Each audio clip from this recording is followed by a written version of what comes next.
नमस्कार। जरा सोचिए, इतिहास की एक सबसे बड़ी घटना, एक दिव्य शक्ति का जन्म सबसे अनएक्सपेक्टेड जगह पर होता है, एक क्रूर राजा की जेल में। है ना हैरान करने वाली बात? आज हम इसी कहानी की परतों को खोलेंगे, कृष्ण के जन्म की कहानी और उसके पीछे छुपे गहरे रहस्यों को समझेंगे। तो ये सफर शुरू होता है एक ऐसे राज्य से जो पूरी तरह डर के साये में जी रहा है। हम देखेंगे कि कैसे एक चमत्कारी योजना इस डर को चुनौती देती है। एक राजा के जुनून की पड़ताल करेंगे और आखिर में एक ऐसे सच तक पहुंचेंगे जो पूरे ब्रह्मांड को देखने का नजरिया बदल सकता है।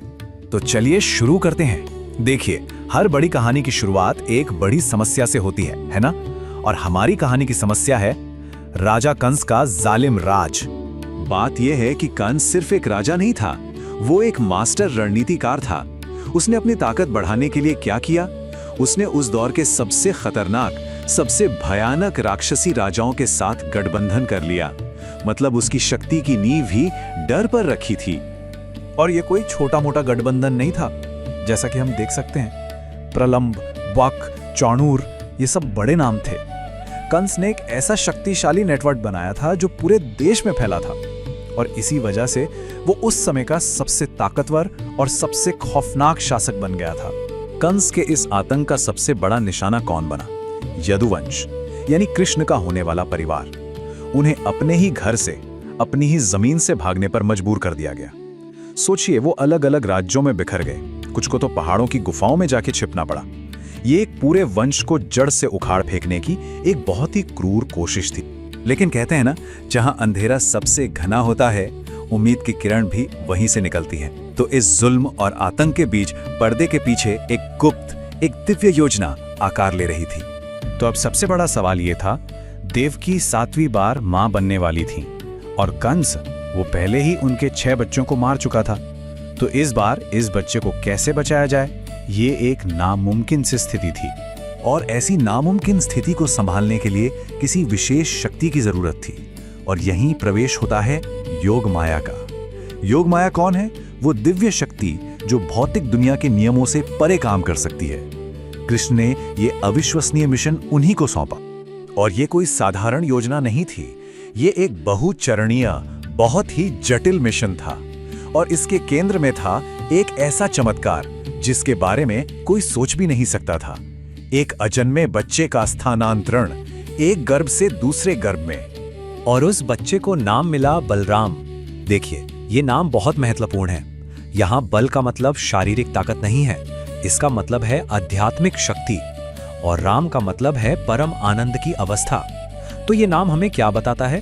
कि असली ताकत वो आत्मा से आती है। अच्छा, तो एक तरफ ये दिव्य योजना चल रही थी, पर दूसरी तरफ कहानी का खलनायक राजा कंस, उसके दिमाग में क्या चल रहा था?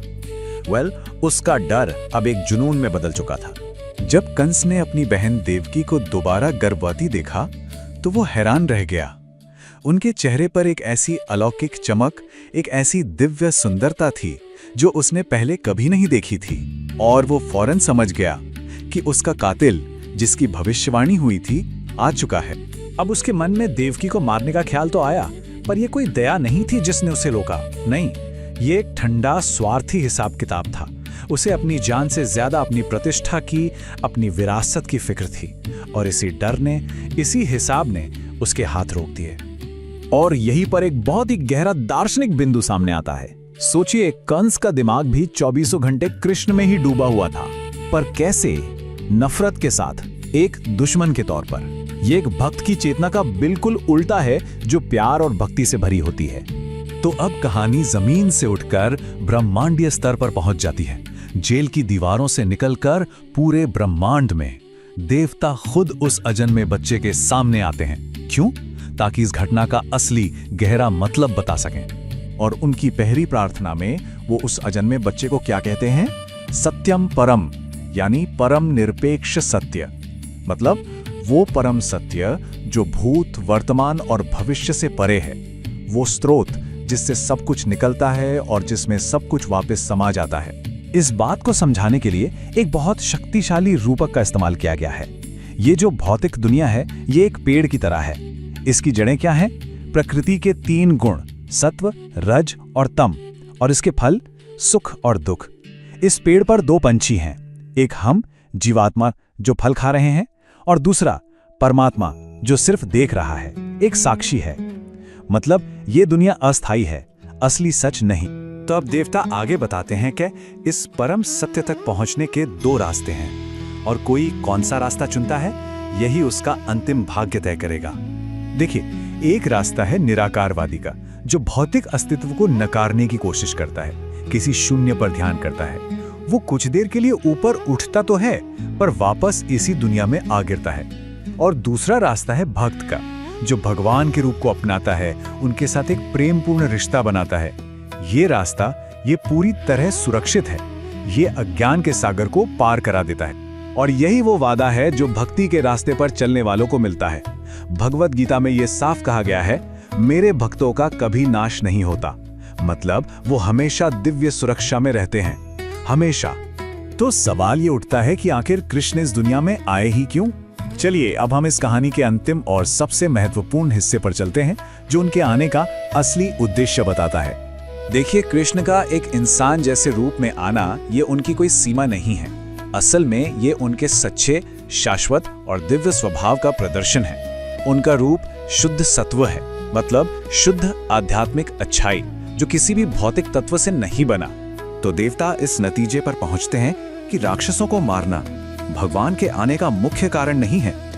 वो काम तो भौतिक प्रकृति खुद भी कर सकती है। तो फिर अगर बुराई को खत्म करना मुख्य लक्ष्य नहीं है तो क्या है? और उनकी आखिरी प्रार्थना इसका जवाब देती है और हमें एक बहुत ही गहरे विचार के साथ छोड़ जाती है।